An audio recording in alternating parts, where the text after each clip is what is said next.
Rome's story begins not with emperors and legions, but with whispers of myth and the echoes of a distant past. It all starts with the legendary tale of Romulus and Remus, a cornerstone of Roman identity.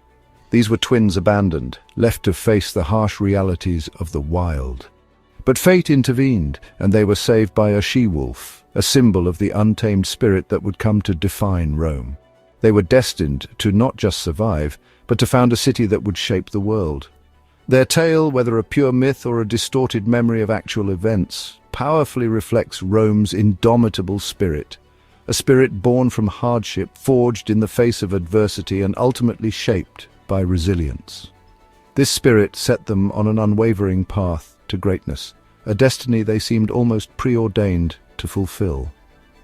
On the 7 hills nestled by the Tiber River, scattered small villages slowly merged together, influenced by the cultures of the Etruscans to the north and the Greeks to the south. Yet even amidst these influences, they were forging a unique and distinctly Roman identity.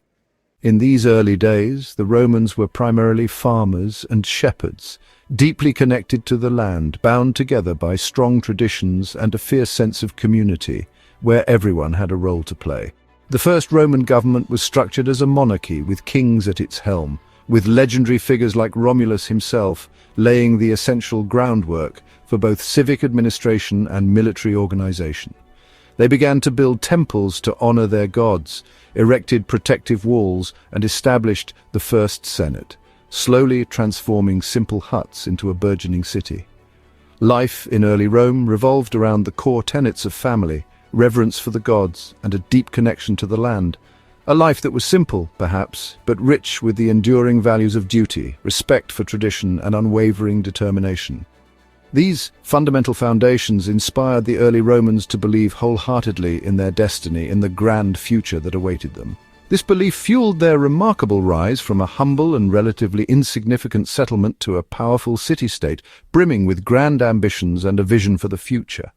The enduring legend of Rome's founding, passed down through generations, became a potent source of unity, a shared narrative that fostered immense pride and ultimately played a crucial role in shaping its future trajectory.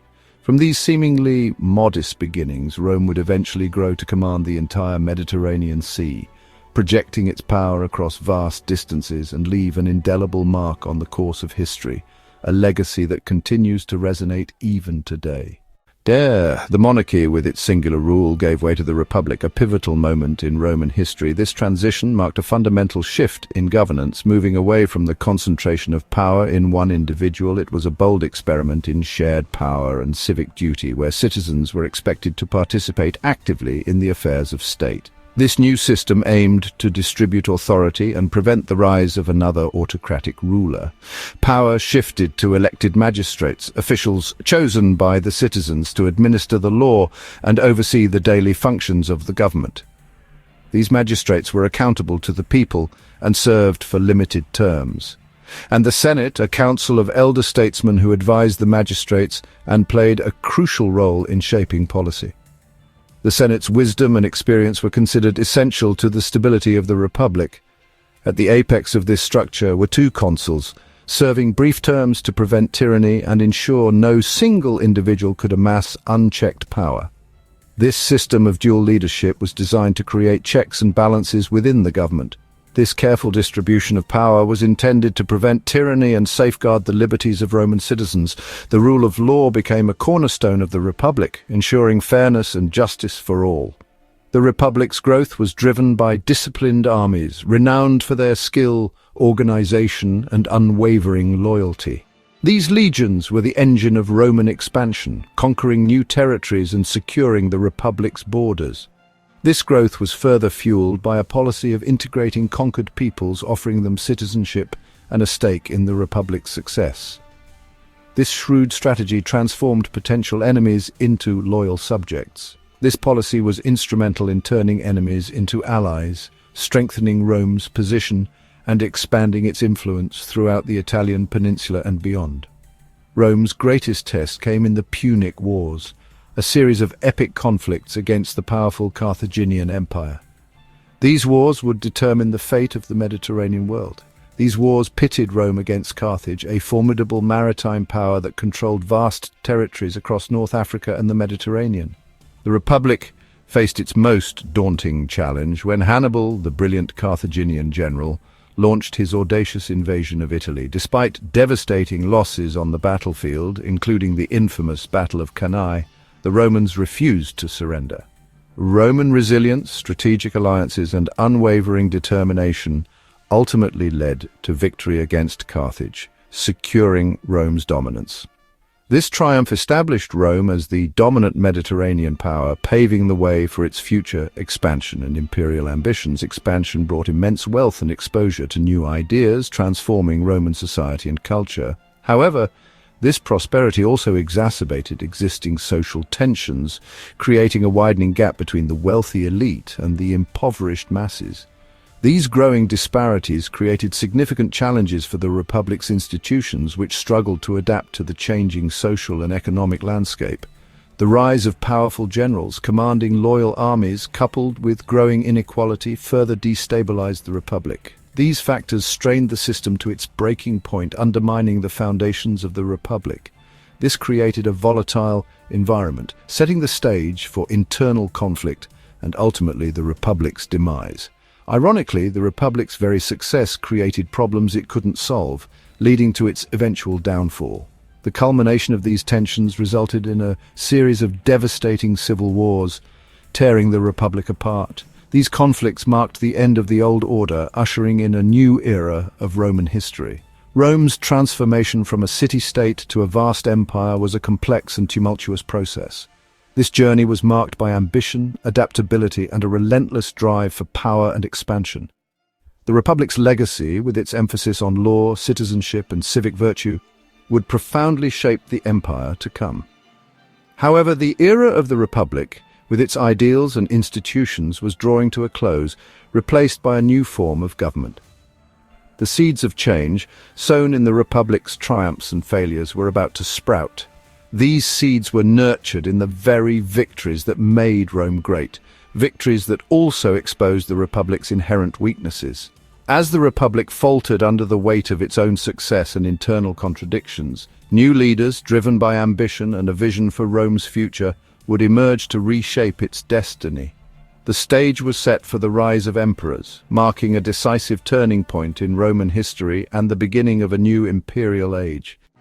As the Republic crumbled under its own weight, Julius Caesar rose as a dominant figure. He was a brilliant general, a shrewd politician, and a reformer whose ambition would irrevocably change Rome forever, setting it on a new course. His conquest of Gaul brought unprecedented glory and vast resources to Rome, but his growing power and popularity threatened the established order of the Senate, ultimately sparking a bloody civil war. Victorious in the civil war, Caesar became dictator for life, initiating a series of sweeping reforms that modernized the Republic, but also alarmed traditionalists who feared the concentration of power in one man's hands. His assassination in 44 BC on the Ides of March plunged Rome into further chaos and instability, dashing any hopes of a swift restoration of the Republic.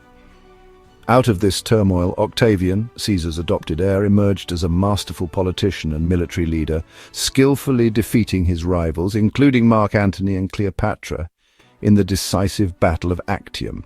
Octavian, now known as Augustus, astutely avoided the title of king, understanding the Roman aversion to monarchy. Instead, he presented himself as Rome's restorer, a benevolent leader, bringing peace and stability after decades of conflict. In reality, while maintaining the facade of the Republic, he held absolute power, effectively becoming the first Roman emperor. He carefully maintained republican forms and institutions, but he ultimately controlled the army, the treasury, and all key aspects of Roman politics. Augustus's long and prosperous reign ushered in the Pax Romana, a golden age, an extended era of unprecedented peace, remarkable stability and widespread prosperity throughout the Roman world. The Republic was effectively gone in all but name, replaced by a new political order. The empire had truly begun. Augustus's carefully crafted system of governance would endure for centuries, profoundly shaping the political and cultural landscape of the entire Mediterranean world. From this point forward, Rome's destiny was now firmly in the hands of emperors. for better or for worse. Augustus's peace allowed Roman civilization to flourish in engineering, law, and the arts.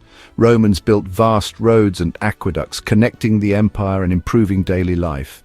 Architectural marvels like the Colosseum and Pantheon showcased their mastery of arches, vaults, and domes. These structures symbolized Roman power and ingenuity, inspiring awe for generations. Roman law became a model of fairness and logic, introducing principles like innocent until proven guilty.